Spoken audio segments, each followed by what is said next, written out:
Okay, it's all yours, Vijay. All right, thank you, Dave.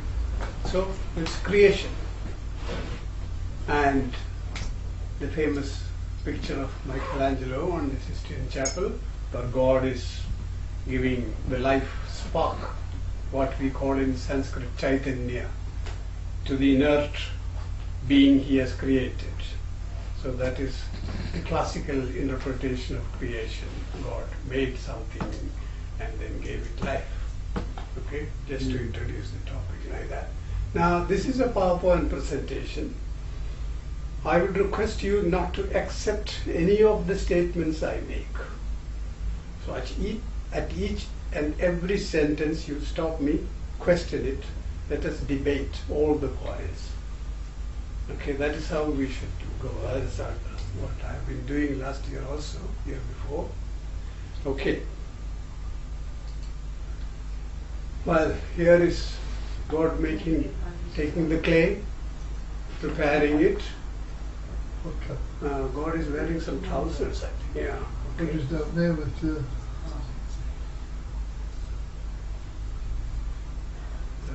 Yeah. I'll leave it there, you pick it up after. Right.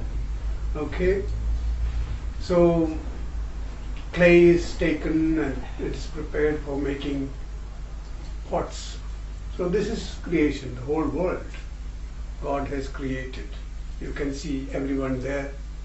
Can you see? I think Dave is there in the right hand corner. That's That's is definitely Dave? Dave. Yeah, this is all of us. That's definitely The entire world. Yeah. The entire world is created like this with the pot, and then God gave it life. Now, and after everything is over, we are all mud again. Okay? Now, some problems with this.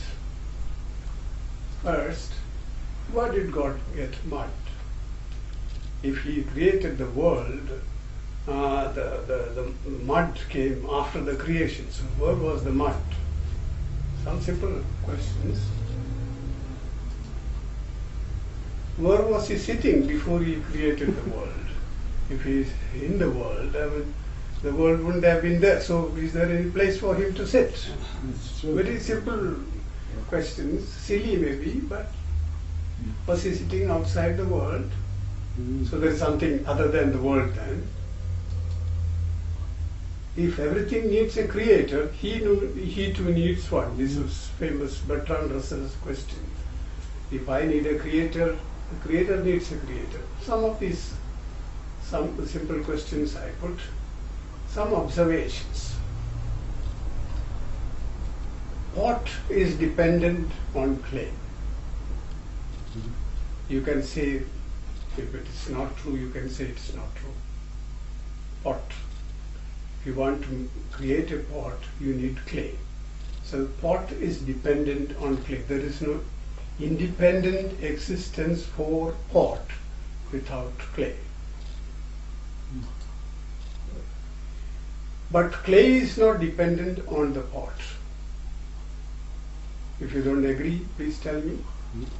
Clay is not dependent on the pot.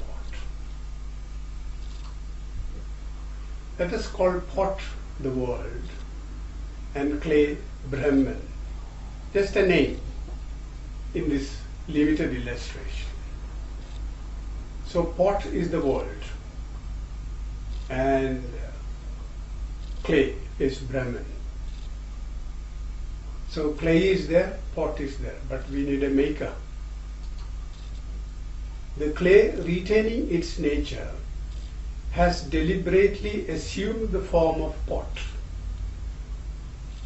The clay has retained its nature, it has not changed its basic characteristic, it has just taken the shape of a pot.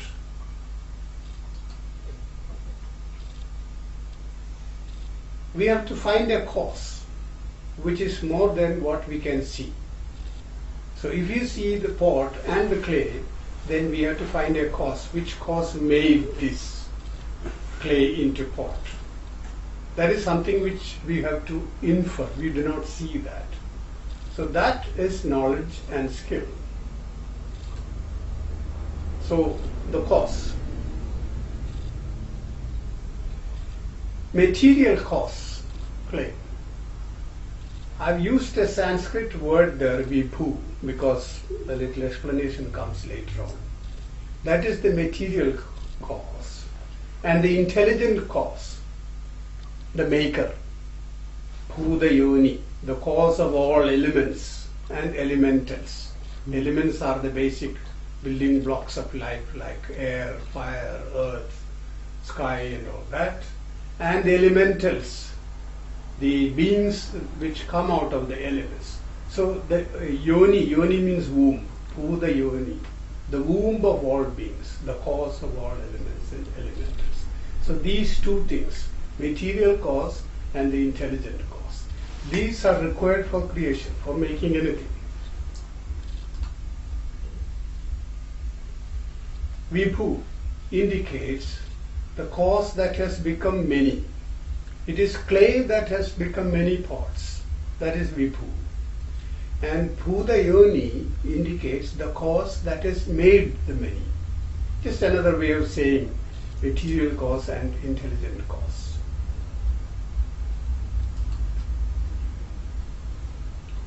Vibhu becomes many, but not separate from the many like father and children. That is important, because you can say father has produced the children, but father and children are different. But they are not separate from the many. Well, like pots don't produce more pots, do they? Yeah, they don't. Yeah. Brahman is both the creator and the created.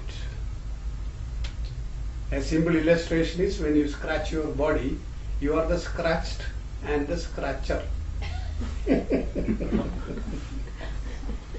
So Brahman is like that. New way of looking at it. Yeah. Yeah. Now some questions. Is Brahman the pot? Will you have Yeah. to be? Hmm? Yes. Yeah. Okay, good. Yes, the pot is nothing but clay. In reality, there is only clay. Pot is only a name and form. Clay is the real thing. Pot is an illusion. It is Maya. It does not really exist when you discuss and go deeper into it. It exists there because you are seeing the pot, you are using it for carrying water, boiling, or whatever. But in reality, when you look deeper and deeper, pot is not there, only clay is there. The whole world is Maya, illusion, like that.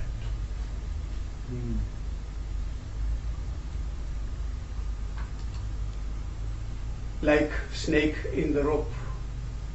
The famous example of the traveler at dusk walking through a footpath in the forest, seeing a snake, and then he is afraid and he goes back, gets his friends, come with the torch and stick and all that. He is quite frightened because this may be a cobra, I'll be bitten. And he comes back and then lights the torch and sees that it is a rope. So the world is the snake which you imposed on the rope. In reality, there is only the rope, only Brahman. So are you saying that the mind also imposes when you see a clay pot, that it actually imposes a pot? On the clay, yes. Yeah. Like that, if you extend that, we are all imposing this world, Yeah. which we call creation, onto the original substance, which, for want of any other word, we call Brahman. So in reality, there is only Brahman.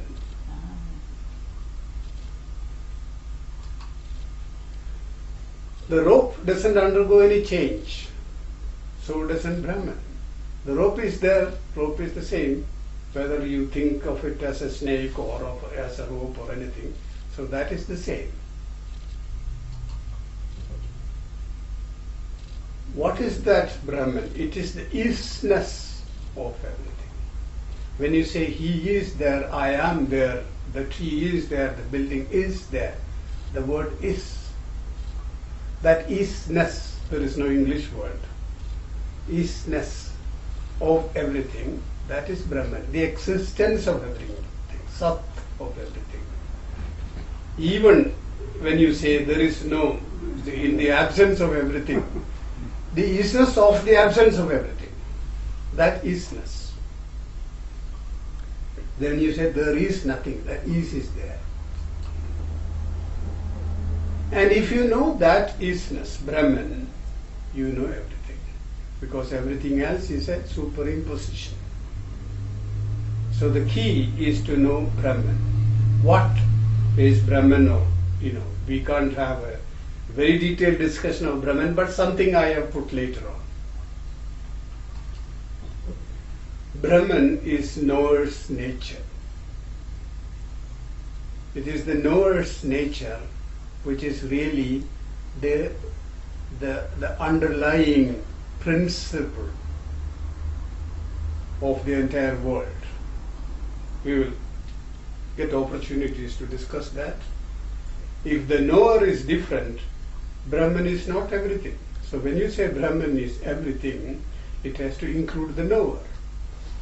So the knower himself is Brahman. There is another slide for that. Now what is Brahman? It is all pervasive. Space is located, exists in consciousness. But consciousness is not located in space. So when you take the example of space, space is there everywhere, everything is space. But when you say Brahman or consciousness, consciousness is not located in space, rather the space is located in consciousness. So it is the consciousness which is all pervasive. Vijay, excuse Yeah. me. Can you explain that space is located in consciousness? Yeah. What is space? It is that which is there everywhere. Yeah. And that space is actually your creation. If you think that there is space, there is space. Oh, I see. Yeah. If you think there is no space, there is no space. It is all your creation. Okay, yeah. But your thinking process, the isness, the I, that is consciousness. That consciousness is pervading everywhere. We will come back to this question later on after I finish. Would you say then that taking the universe as existing in an attribute that's void, Yeah. that attribute that's void has consciousness because consciousness just is there? Yes. But I wouldn't call it void. Well, I'm trying to think of a way of describing what the Yeah. universe is. That's you know. right. Yeah. Yeah, because it is there. If Yeah. you say void, like the Buddhists, then it is all zero. It is shunya, void. Yeah. But when you say void is the supreme principle, then the question comes, who is talking about void? That one who is talking about void is the supreme principle. That is you, me, Yeah. everyone. That's right. Yeah. So we in a way, we've made the universe aware of its own existence. Yes, absolutely. Yeah. A given cause pervades the effect. The effect is not separate from the cause. True or false? True? Anyone for I false? agree with that, yeah. Yeah. Okay. Yeah. Okay. So there will be some. The effect is pervaded by the cause. Okay. So, being the cause of everything, Brahman pervades everything. True. Yeah. Includes the seer. Brahman pervades you and me. Brahman minus me is not all pervasive. because I am not outside Brahman. So when we talk of this isness of Brahman, what are we talking of? Ourselves. We are talking of ourselves, our very self, which you are aware of when you dream, when you are in deep sleep without dreaming. There is the self there, because you get up and say, I had a good sleep. Who was that? I, who was sleeping. So that I, that is Brahman. So to say that there is somebody else who came and took mud and created this world does not agree to this logic.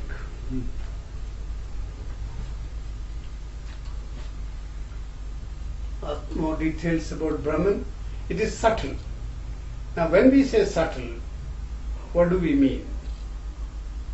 See, very often people say that, people, even people die, their soul goes away.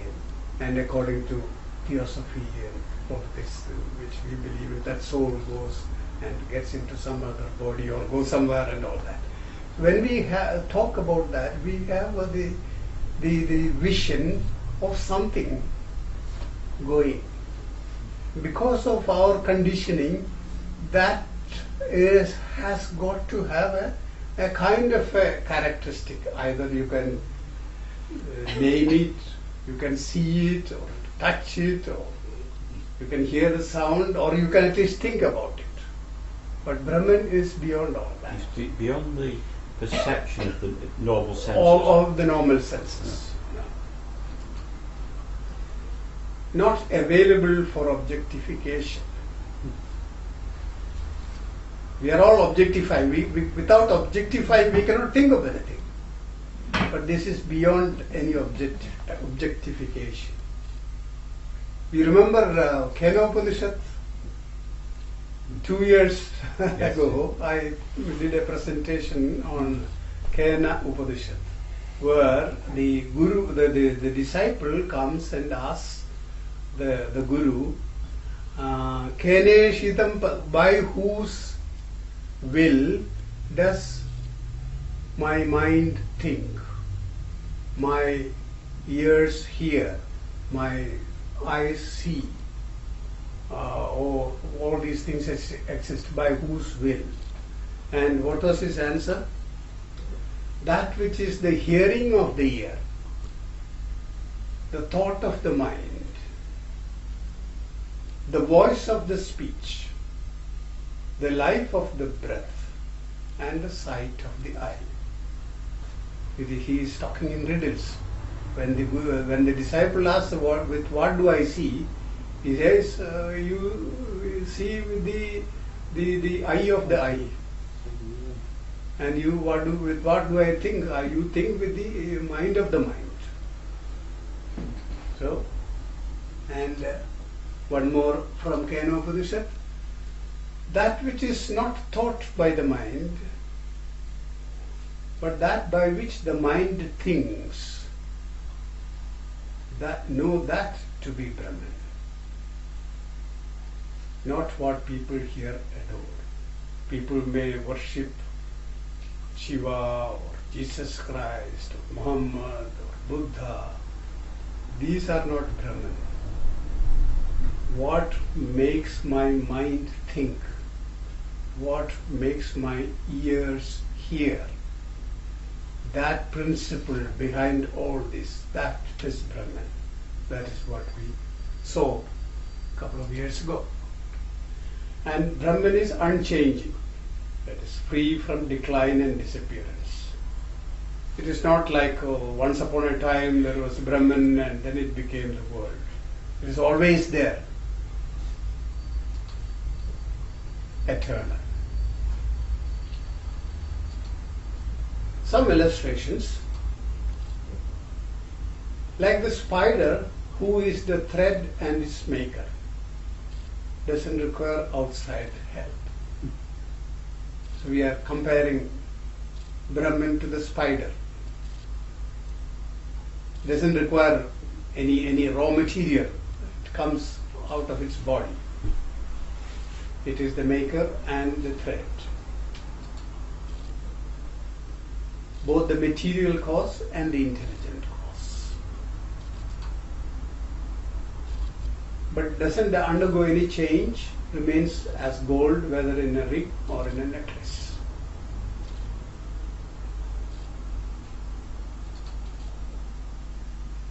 Only Maya, that illusion, undergoes change. What we observe, what we perceive with our senses, undergoes change.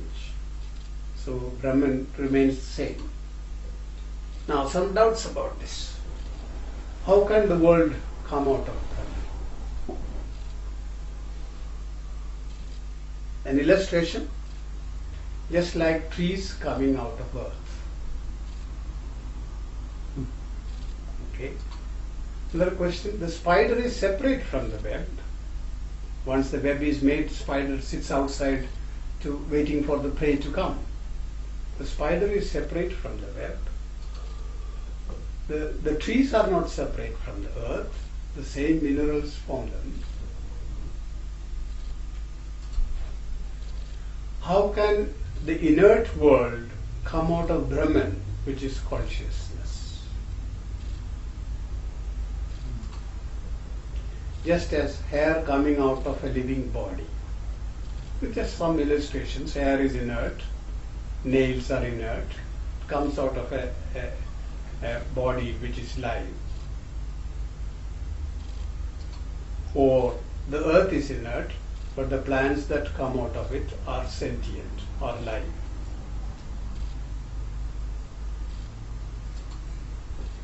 Chaitanya, that is the life spark, which I mentioned in the first picture.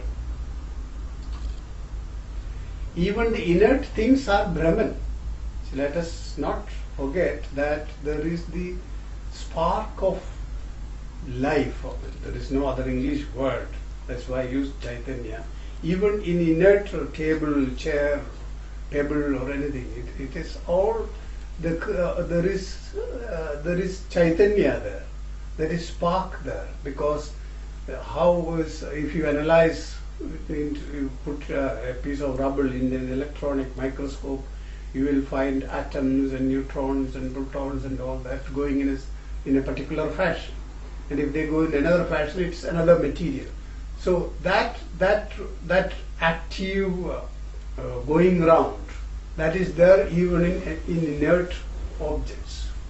So even the inert things are Brahman. They too have Chaitanya. Names and forms come out of Brahman, are sustained by that and resolve into that.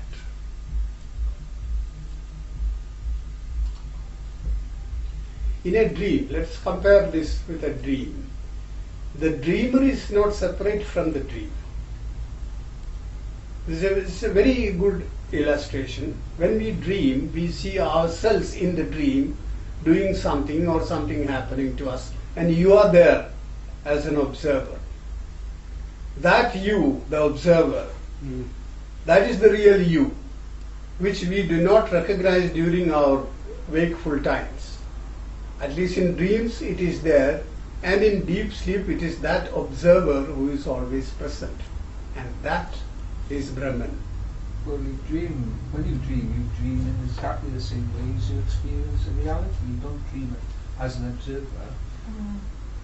I never dream as an observer.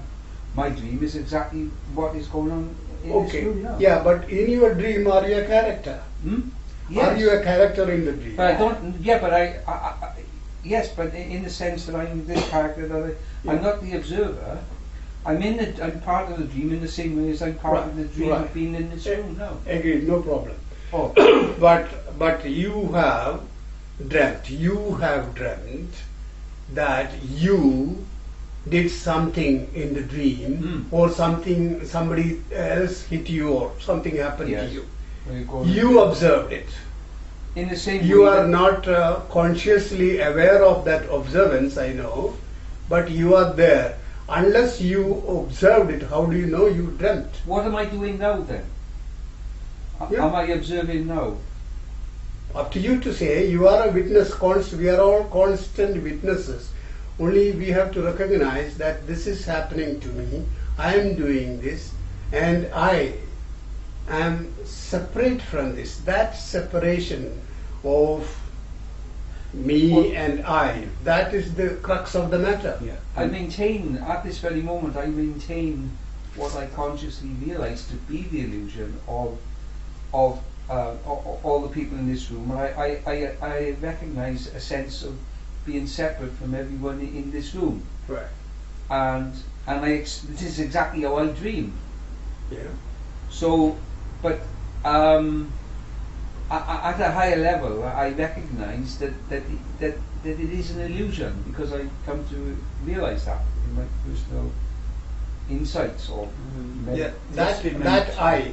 Yeah. Yeah. Philosophy maintains that you dream actually in your astral body, Yeah. not and when you come back from a dream and so you wake up, sometimes, I don't know, have this experience, just for a second you can remember the dream and then it goes. Yeah.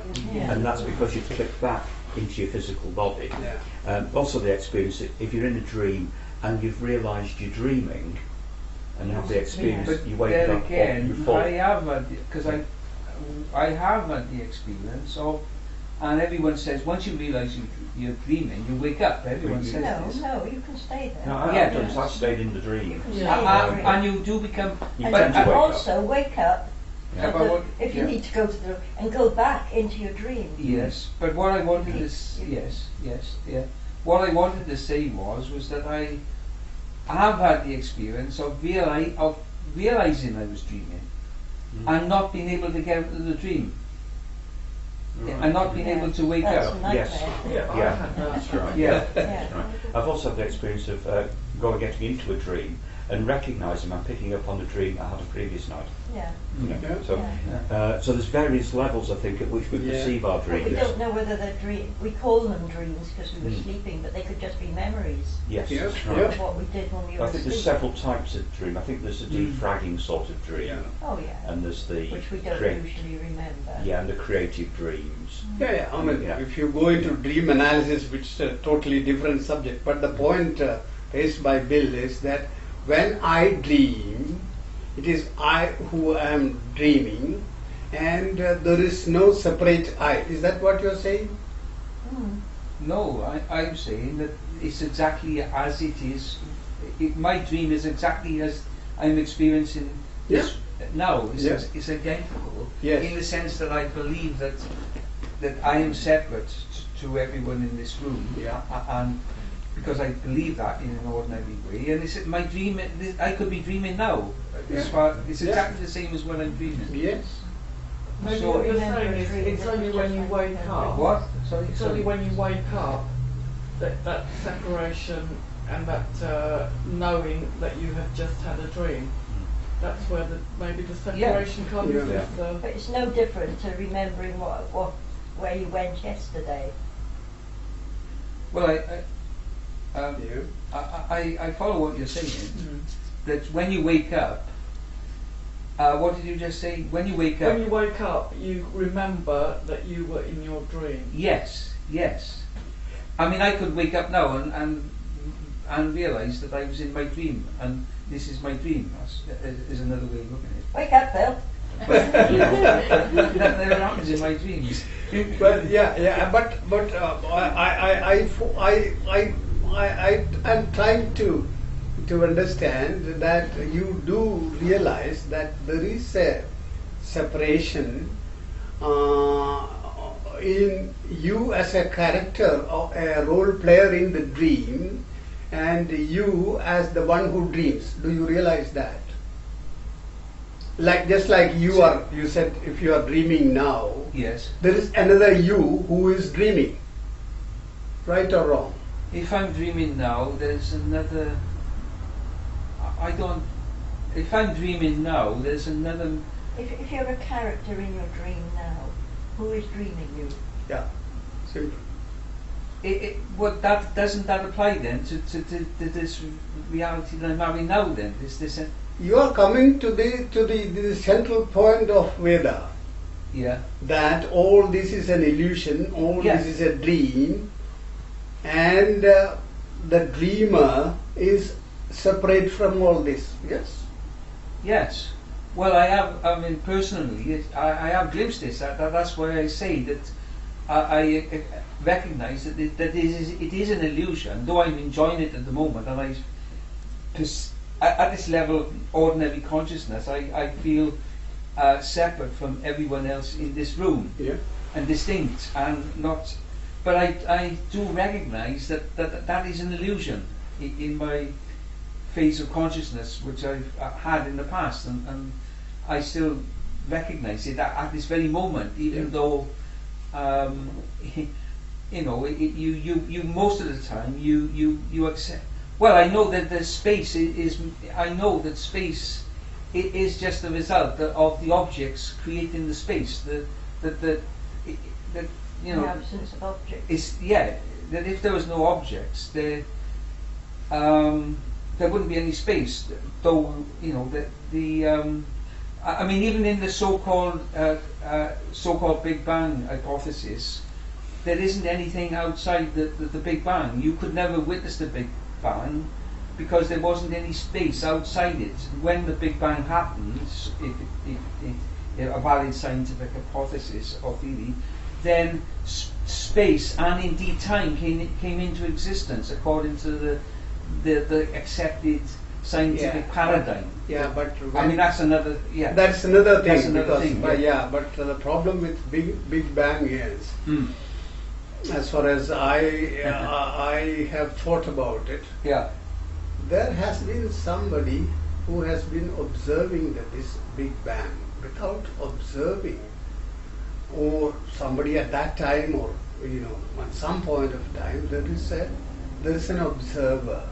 According to the logic of the theory, there could not have even God, in the usual sense of that we interpret the idea of God, could, by the logic of the theory, could not have observed the Big Bang because there was nothing outside. Yeah, but before the Big Bang, you have to get your head around God He's in being outside something. of time and space. Yes.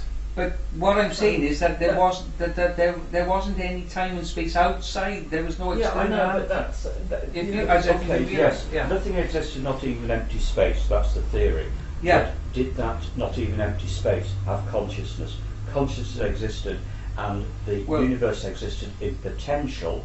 That is an irrelevance from us, from Yes. the scientist would regard Well, that as science an would irrelevance. recognise that. But no, the universe has always existed in potential. Yeah. And when it ceases to exist at the end of its time, the next universe will exist in potential. Yeah. Or exists now in potential. Exists now in Yeah. potential. No, we're yeah. talking about our own theories now against those of the accepted general paradigms Well, put forward by Vijay is scientists. talking about, he's basing this on the Hindu Well, yeah, scriptures. Yeah. So- The point is the scientific explanations. yeah, Science is trying to go outside ourselves and trying to find out what really happened or what is the basis of all this. Now, what we are saying is that even if you discover something before the Big Bang, Big Bang happened maybe in this solar system or maybe in some other solar system, whatever. But even before that, there was I. Consciousness was there. Without consciousness, I am coming to that potential and all that later. Without that consciousness, how can anything just explode like that? I mean, there has to be something. What exploded in Big Bang? What did there's explode? no law of physics which could have made it explode. That's Yeah, the- what exploded? Something has to be there to explode. Yeah. Where did it come from? It can't explode by itself. Well, I mean, it's- it can explode, but there has to be something. For the universe to It's a exist, we white, have to have. it's a white hole, effect isn't without it? It's, cause. it's a collection of molecules. Nobody knows what it is. No, we have Exactly, to have- molecules were there. We have Molecules in were fact there. without But yes, well, I agree. I'm not Well, disputing. something has to be there to expand, to explode. Yeah. And if it was a What bang, is- something has to be there to hear it. Yeah, exactly. That's a good point, yes. So, Well, I don't know about that. yeah. That's years. The science has its limitations. They are. Yeah. Yeah. Science here, the theory of origin starts with the theory of the Big Bang. Yeah. But my simple question is, what banged? What exploded? And what exploded, yes. Yes, I have a Big Bang There's a theory way wrong. actually, that the Big Bang theory has become popular and widely accepted because it's very easy to understand. Yeah, yeah. I think It's very easy to understand. Yes. Sorry? Even though It's it's a paradox. lie. Yes. I don't know about it being a lie. So this question, like Bertrand Russell, we have to ask that question. If there is a Big Bang, who was there before the Big Bang? What exploded? That's the big question. That is the what big was question. there before? And Yeah. what caused it? What contained the Big Bang? How did it all Exactly. come back Some together? material has to be there. I can't see it. I Yeah. just don't know. Yeah. But what you were talking about a couple of slides back about there being no name, no Yeah. whatever, I think, before the Big Bang, we can only understand things in the dimensions that we know it, Yeah. and time and space. But what we can't get our heads round is not even a universe, because it wasn't even created, but whatever it was, which existed outside of time and space. Yeah. And that is all to do, I feel, in the realm of quantum physics and antimatter. Yeah, yeah. They're coming round Black it, aren't holes, they? all of that. fit it all There's in. no Yeah. sort of substance in a three-dimensional Yeah. sense to all those Yeah. those ideas. So it's just getting your head round things having no Yeah. substance but having lots of Yeah. power to even power a Big Bang. Yeah. See, the whole the topic we are discussing is really not amenable for discussion, because words cannot explain it. It cannot be thought of by the mind. So how do you speak of it? But we have to speak of it, then only we can discuss. So we have to understand the limitations of words, of language. So when we say there was something, what we call that, which itself had in its all the potential of this world, that is Chaitanya. That has to be a live principle, and that we call consciousness. So consciousness is what is there even today, and consciousness is what will be there even after all this world dissolves. That consciousness, we call it Brahman. That's all. Does that equate to mind? And you substitute the word consciousness for mind? No. You can't. Mind is your own. Your mind is different from my mind. But, That's quite different. but on that basis that there is something called consciousness, couldn't it be expounded that in actuality that that the possibility that I've got a mind and you've got a mind is the result of there is just simply this infinite consciousness. Exactly. Yeah. We're all part of that. We are all, philosophy we are all too, conscious. that we all have that. Except him, who is separate. Except you, everybody except you. Have I'm that just trying divine to. spark. I'm just Yeah. We are on the same point. Yeah. It's another big bang in the making, Bill. Yeah. What? You're another big bang in the making. Yeah. I am. Yeah. I am, but I am. Yeah. Yeah. So here, what my next thing says, the waker, the dreamer, and the sleeper, they mutually negate one another. That is the reality. There is no dreamer, there is no waker, there is no sleeper. All are one. The connecting factors is only the Chaitanya. I is the life spark. When you say life spark, remember that word is not appropriate because we apply that to living beings, not to the inert material. So Chaitanya is the word. You remember when I did a presentation on Shankaracharya, I made a very quick reference to one verse philosophy, one poem of 4 lines which he made, which contains everything and which is rather simple. What is your light? Asks the Guru. The disciple has come to a Guru, and the Guru, instead of the disciple asking him, Guru asks him, what is your light? Sun by the day. I see by the sun, answers the disciple. And by night? lamps, etc. Lamps. With what do you see the sun, lamps, etc.? With my eyes.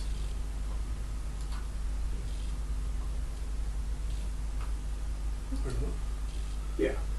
And when the eyes are shut,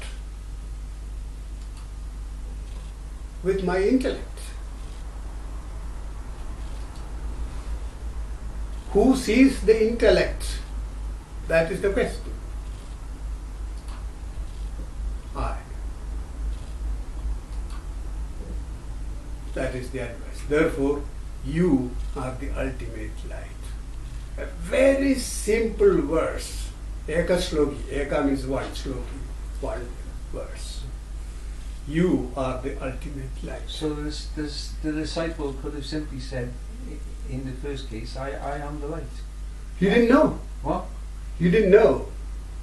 Only when this step by step. Yeah. Wouldn't have given the guru a chance to give an illustration then. He wasn't Scheme of things. Well, when somebody asks you, what is it, with what do you see things? Yeah. What will you say? I see things by myself. No, you would say, there is sunlight, so I see. And what about when there is no sunlight? I see with moonlight or lamp or whatever.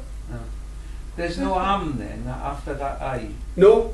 There's no am. No. There's no I am. No. No. Well, if you want to add it, you can. Who sees the intellect? I see the intellect. Yeah. Therefore, you are the ultimate light. Yeah. In Sanskrit, Aham Brahmasmi. I am Brahman. This is a beautiful verse, very simple, but it gives you the whole theory. O Lord, finally he says, O Lord, I am myself the light. I am myself the light. With that conversation ends. Now, manifestation was the point which Dave was making. The word creation is wrong. It is only the unmanifest becoming manifest. There is no disagreement? No. Okay. Like the tree in the sprout and the sprout in the seed. In the small seed, there is a whole tree. It is there. We don't see it. It is unmanifest. The pot was non-existent, but was unmanifest in the clay. The intelligent cause, the potter, made it manifest. As there is no creation, the question why this creation has no place.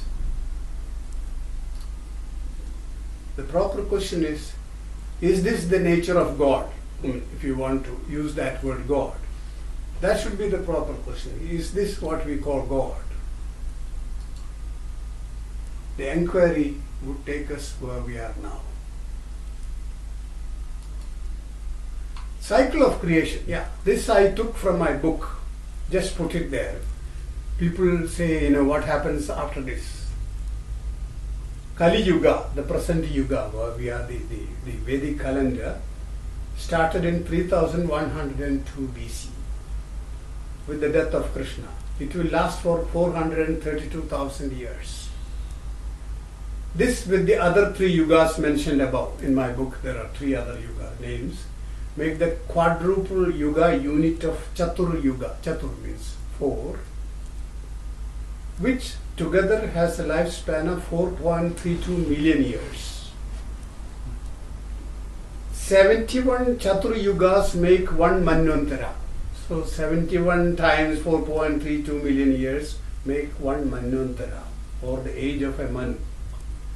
That is 306.72 million years. 14 Manvantaras make 1 day of Brahma. That is not Brahman, it is God of creation, Brahma, the creator, which is 4.294 billion. This is a kalpa. That period is called a kalpa.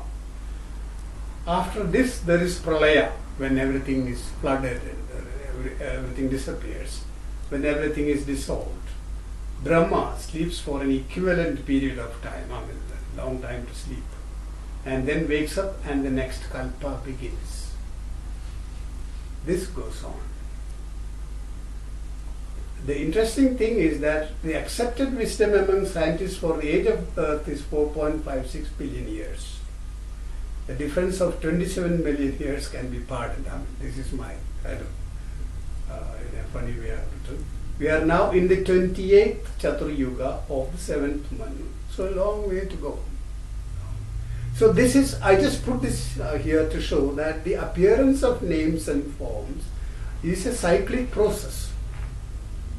Everything appears, goes. I mean, even the god Brahma has to go. But Brahman, the principle, the ultimate principle, that is always there. That is Nitya, eternal.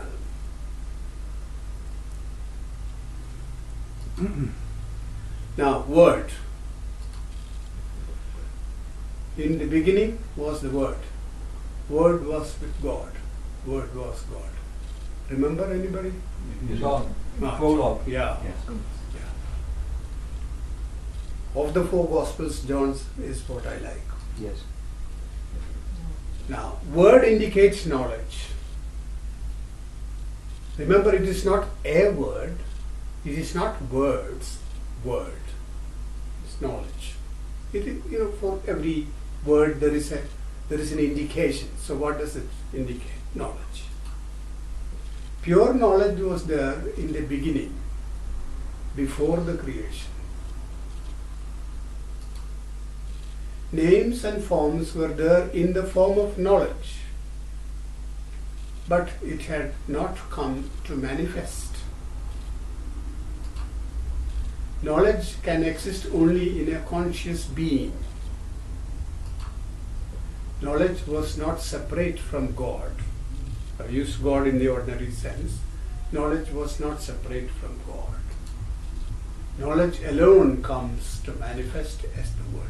So it is knowledge, jnana, which contains everything, which is part of the consciousness, which is itself consciousness. The ultimate knowledge. The disciple of Mundaka Upanishad, this is what the Upanishad on which I have based this. Shaunaka, that is the name, is a householder, asks Angiras, the Guru, "O revered sir, by knowing which one thing alone does everything becomes known?" That's a question. It's a question. He doesn't give a direct answer, he gives the whole Upanishad. But what I have put is, by knowing Brahman, Satya, truth, you can know all, Mithya, illusion. So if you know Brahman, you know everything. Yes. So I have put the source, mantras 116 and 117 of Mundaka Upanishad, as explained by Swami Dayananda Saraswati in his book Mundaka Upanishad, publication. Right? Thank you. Thank you very much, Vijay. Yeah, good. Right. So what do you think? Is that right, or do we still cling on to the theory of somebody making mud and creating a doll and giving I don't life? think so. Yeah. I don't think so. Not well, personally, no. Yeah. The divine personage separate yeah. from the universe, Yeah. who created us and watches over us.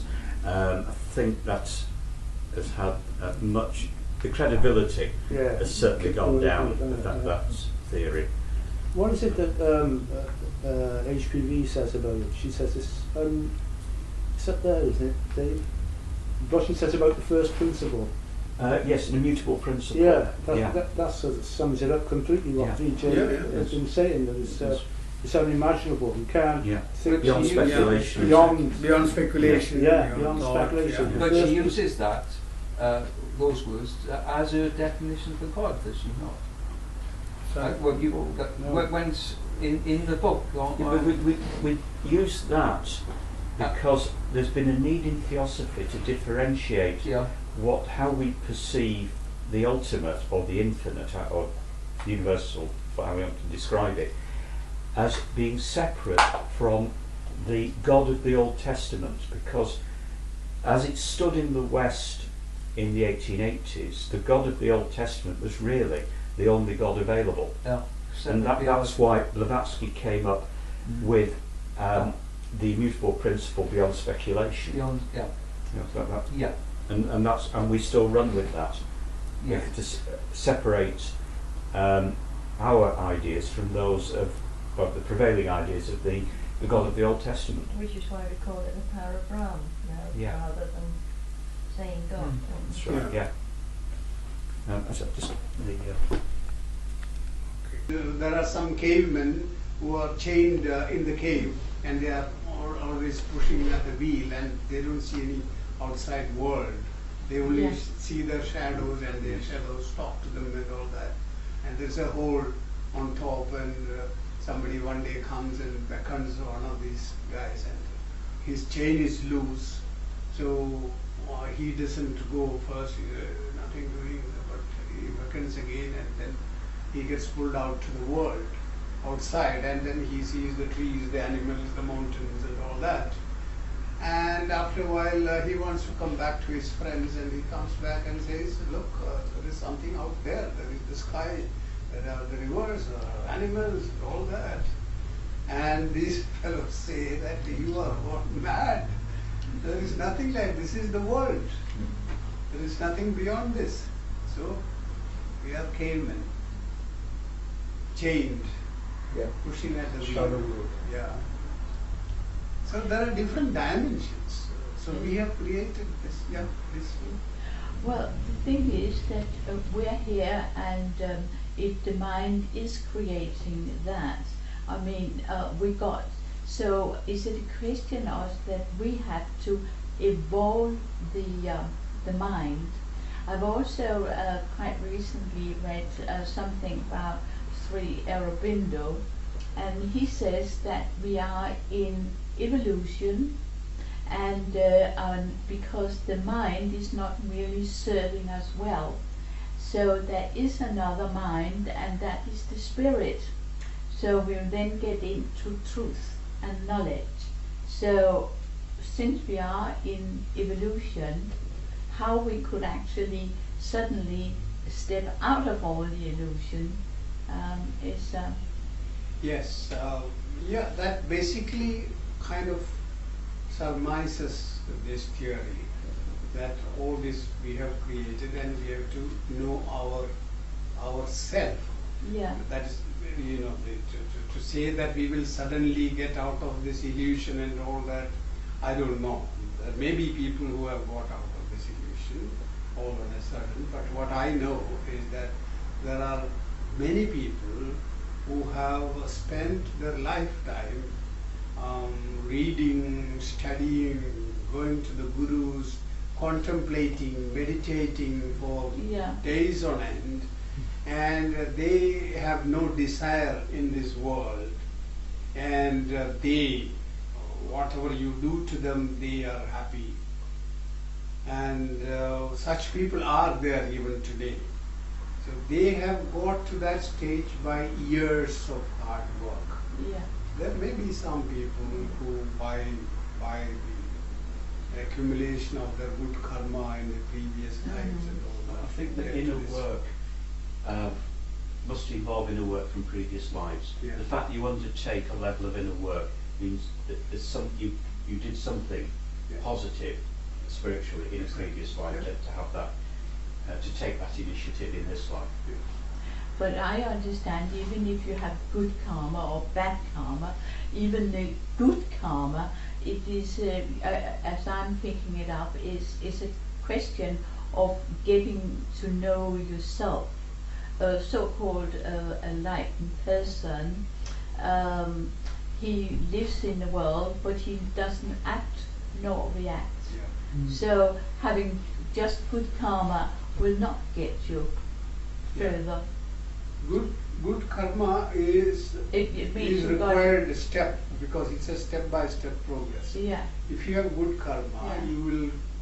you will be inclined to study more, I to know. inquire more. Once you inquire and find there is no meaning, no reality in any of this, Yeah. then you go beyond that. Yeah. According to the scriptures, the good Yeah. karma may take you to heaven.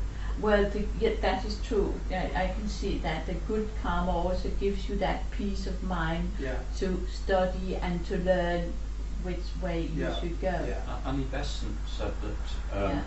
if you make the effort in one life towards spiritual development, then you will have more ability to do this in a future life and more opportunity, and that is the karmic benefit. Whereas if you don't bother, then your abilities are taken away from you, and you have more hassle, less opportunity. Like Mozart, he was able to compose a piece of music when he was about 6. Yes. So, I nothing can is accept the wasted. fact of good or bad karma. Pardon? I cannot accept the principle of good or bad karma. No, I always believe this is really an interpretation When it's it's a of teaching the method. mind. But whatever it is, good karma or bad karma, everything comes back to you. So Because what's what good you- and bad about it? Well, that is the thing, is an interpretation. If somebody comes to kick you, you could say, oh, well, that's what I was really looking for today, and I feel good about it. Well, that's you, not karma. Pardon? That's you, Well, not I think karma. what Vijay is saying, it's subjective whether you view an act as being good or bad. It's totally subjective. Isn't Yeah. Just a happening. Yeah, I do Yeah, think just that the you can happening. talk in terms of beneficial karma. But it's all beneficial, Surely, isn't it? well, That's what it's meant to be. Um, Can't be anything yeah, else. if karma teaches you something, and that, you know, you have to look at something happens to you. What is this teaching me? But I do think that if you acquired a level of what I call beneficial karma, it gives you the opportunity for spiritual development Yeah. and the ability to pursue it.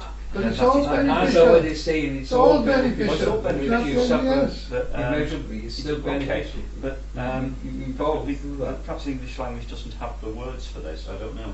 Yeah. Right. And perhaps the English language doesn't quite have the words for this or something. But if you get a karma and you really makes you very ill, you will not be able to study, would you? Or if you have to work down a coal mine 18 hours a day. Yeah, I know that. You can't read down there. No, that's true. You know, there could be something. But you can still keep thinking. You can keep thinking, and Even when you you're you can still make the coal effort. mining, you can still think. Yeah, you can still make the effort. Whatever You've got your to circumstances. you have to go through for Yeah. some reason. Yeah. For some carvings, you've Yeah. got to be Taught done himself to be members nervous. of that. I've never understood mental severe mental health Yeah, the good karma, mental. because it feels like you're unable to change everything. You know, I'm talking about really severe mental health, schizophrenia, you know, Yeah. severe autism. It just feels like, how are you going to change your karma? Because it feels like it's an impossible. Here is an example of bad karma for you. So, Where a person Yeah. That would be suffering from negative. mental illness, yeah. that is his bad karma. Detrimental karma, yeah. But it's But you still can't there. change it. That's right, there You will might be be no a really opportunity. bad person, Yeah, there'll and be no he's- opportunity for change or spiritual progress within that life. That's the thing. So Yeah. you could say that is negative or bad or detrimental. Yeah, but what I'm saying is, no matter how bad a person is, Mm. if you take that karma into your next life, there should be some little glimmer of, that you are able to change. Oh yes, that. yeah, that's a And good what one. I'm saying is, with mental health, with severe mental health like autism, schizophrenia, people aren't able to do that. So Well, Yeah. that is their prarabdha, the burden of karma they have come to this world with. They have to live out that prarabdha. So it's So once that exhausting. prarabdha, that burden is over, Mm. they'll be born again, like everyone is born again, and in that next life, this prarabdha need not be there. yeah, The other brownie points which he has earned in the previous karma. You know, I drew that picture once. Yeah. Sanchita karma and all that. So those good points may come to him in his next life. Why do, for example, babies die? No reason. They have not done any bad karma or anything. They come with a particular prarabdha which says you have to live a life of few months and then The parents' karma. yeah. The parents' karma. Parents' Teaching the But the parents. thing is, when you talk about people not able to change anything, say an autistic person who doesn't respond to anything, but there is always something going on in their minds that we don't know about. And it could be a tiny little thing, you know, a quantum amount of change, and that is all that is required to change everything for their next life. You know, we don't know sometimes we think that because there are people who do great amounts of thinking, like Vijay, and come up with books and do all these wonderful things, that we all have to do the same, but we don't. We only have to do what is required of us, and that can be a very tiny amount sometimes. We don't know. We just have to keep doing our best. But sometimes we're only... Yeah, the tiny thing may be making a good garden, you know, helping somebody with something.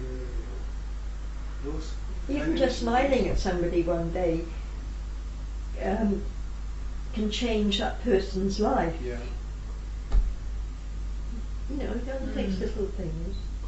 Yeah. We have a lady comes in the charity shop and has to be helped across the road. Yeah. Yeah. Yeah. She's been in a few times. So, There you are. Your karma's improving by leaps and bounds. Yeah. so it's improved all our cars. Yeah. Sometimes we've all helped her across the road in the various exactly. times we've been in. And the thing is that all these people with illnesses or whatever are giving us all an opportunity to improve our karma by helping them.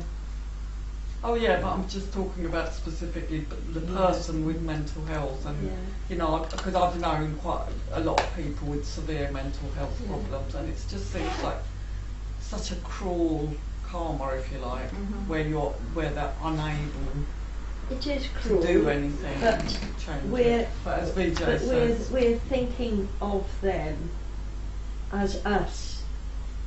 No, I'm looking at the fact that they're unable to do much in this lifetime. But as Vijay said, you know, you have lots of lifetimes, so maybe that's them in this life. They're unable to do much to change, and maybe in the next life they will do. Yes, but maybe they don't, you know, they don't think of it that way necessarily, because, I mean, I work with mentally ill people, and they don't feel the need to do all the things that we do because our minds are freer to do them. Does that make any sense? But the thing is, here we are talking about being able to progress and to read and to help yourself. We're not really talking about what that person may experience or feeling. We're talking about The how ability to the change, ability to transform in a way. transform yourself. Yeah. Yeah. But the thing is, for all the things that we read, it is only the things that our minds are lit by, and that happens inside our heads. It's nothing to do with the books we read. It's all to do with you thinking about things, and one day suddenly something becomes clear that you've wondered about for a long time, and you can suddenly think, oh gosh, that's what it means, that's what it's for. And you know, that can happen to anybody, whether they read books or not. Yeah. Coming back to Edith's point, whether the good karma takes you there.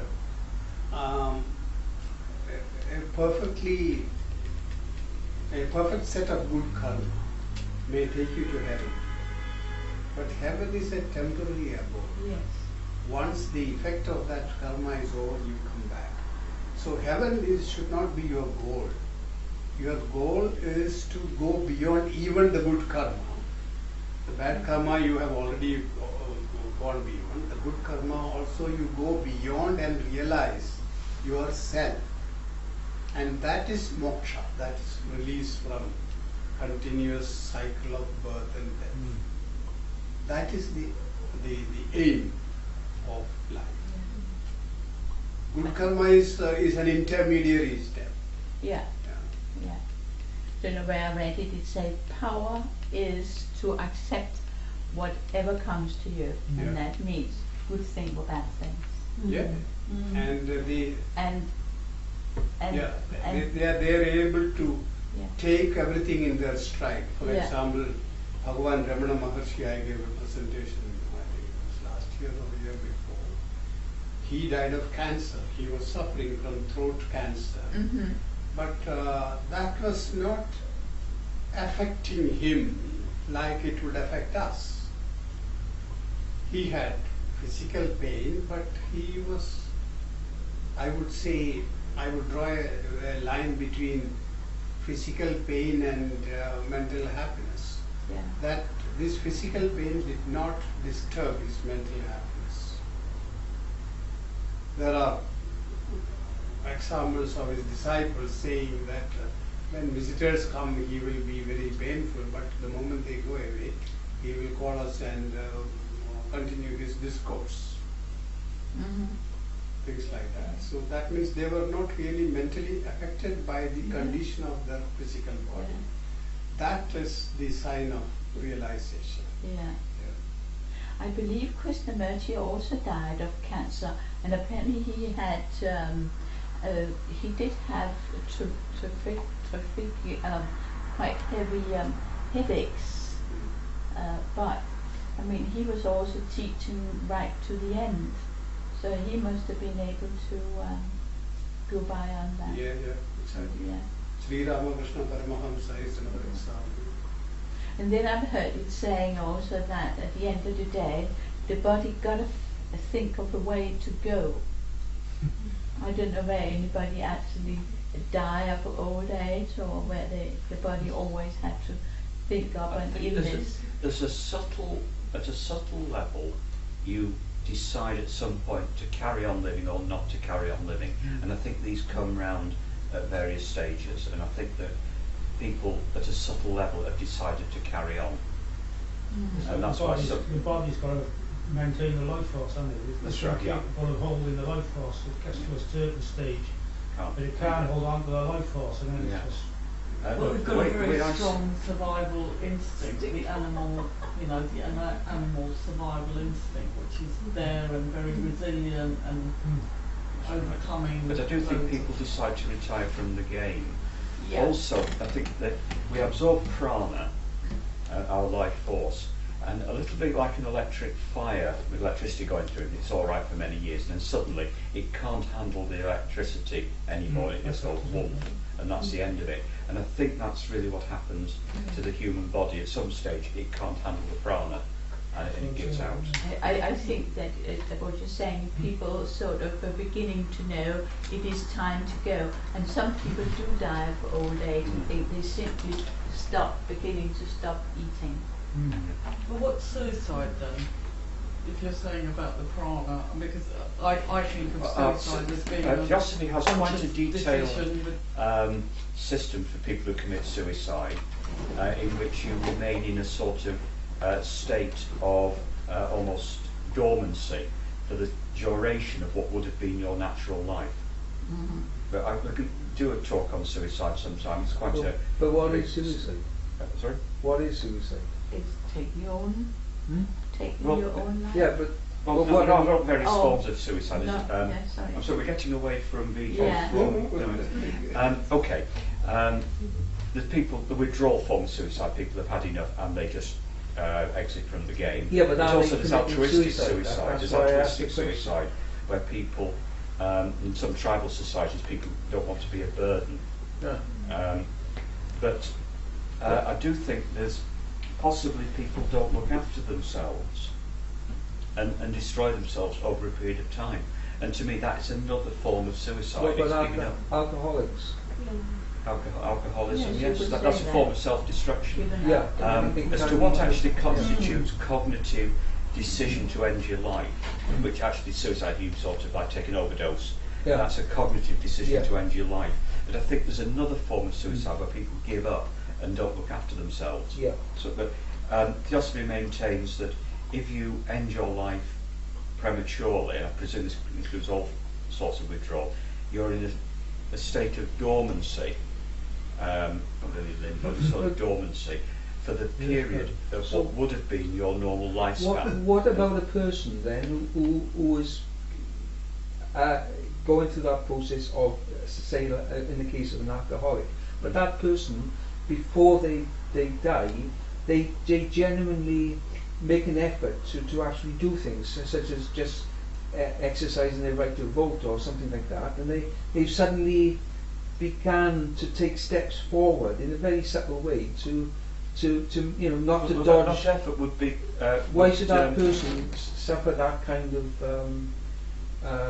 fate, if you like, that of being in this state of limbo for some time? If they've made an effort towards the. I'm speaking of something they actually know, in fact. That's why I'm asking the question. Well, I think the two operate independently. You would have again, back to beneficial karma, some form of beneficial karma for the effort made to carry on, but there would also be the reckoning for ending your own life prematurely through personal neglect. But when a person begins to take small steps towards improving themselves, their bodily condition is such that they cannot, they ultimately die because they destroy themselves anyway. There's a karmic, I presume there's a karmic account to be settled on that through not taking advantage of the opportunities offered to you during your life, and therefore those opportunities don't appear the next time round. I knew somebody personally who would say, if I can duck it, I will duck it. But towards the end of her life, she went back to the store, for example, and said, look, I took this and don't laugh, and I took this, I come to pay for it now, because there was nobody here when I took it, and I'd like to pay for this alcohol that I took from the store. So that person is trying to rectify themselves. They're making small steps. There would be some beneficial karma from that. Yeah. But in karma, if you do something negative in your life, then there's a karmic account to settle for that. If you do something positive in your life, then you have some beneficial karma. But both are sets of karma that you will go through. So if you do something negative, mean and nasty or whatever, you'll still have the karma to settle, karmic debt to settle for that, just as you will get the beneficial karma for something that so a good bank robber who helps old ladies across the road, he'll have to pay the karmic debt for the bank robberies, but he'll get some beneficial karma for helping old ladies across the road. They're completely separate, but they're both there for him to go through. This all comes from Can I just You can't ask? sort of pay off one with another, you see. Yeah. I think that also motivation is important, because if you're helping that person across the road and you're thinking, oh, this is going to get me good 50 brownie points, yeah. And you're like reserving your place in heaven. You can't contrive karma. It's what's in your heart and you what's your can't contrive motivation to help that person. That's important. John Calvin talked about this in Christianity. You can't score brownie points with God. If you do something just to please God, then that doesn't really cut it. There has to be the intention to do good. The idea was, Bill said, if you do something bad and then you do something good, one doesn't cancel out the other. You've got the karma from both of them. It's not like a bank account where you can pay money in and draw it out. It's debits and credits. I just want to. I have actually heard. You know, now we're talking about some people seem to be very strong people to handle their life, but I have actually heard that some people don't have strong consciousness. Is there a difference that I think, why should we help other people? Why don't we just teach them to use their own mind? So, but then I picked up somewhere that some people don't have a strong consciousness. Is that possible? Well, what do you mean by consciousness? Consciousness is that I think we use the consciousness to think, to do so, because the consciousness gives the energy to do it. So if you don't have, if it's not available to you because you mean the sense of right and wrong? Is that what you mean? No, not just right and wrong. We have people who are weak, people who cannot face life, hence they kill themselves, or they drink too much in order to escape reality. But that's the mind, that's not consciousness. Yeah. What am I saying? Yeah, when we use consciousness. Yeah, but consciousness is either you're conscious or you're not. You could be asleep or you could be. That's the way I see it anyway. No, I don't think so. Can you be unconscious as such?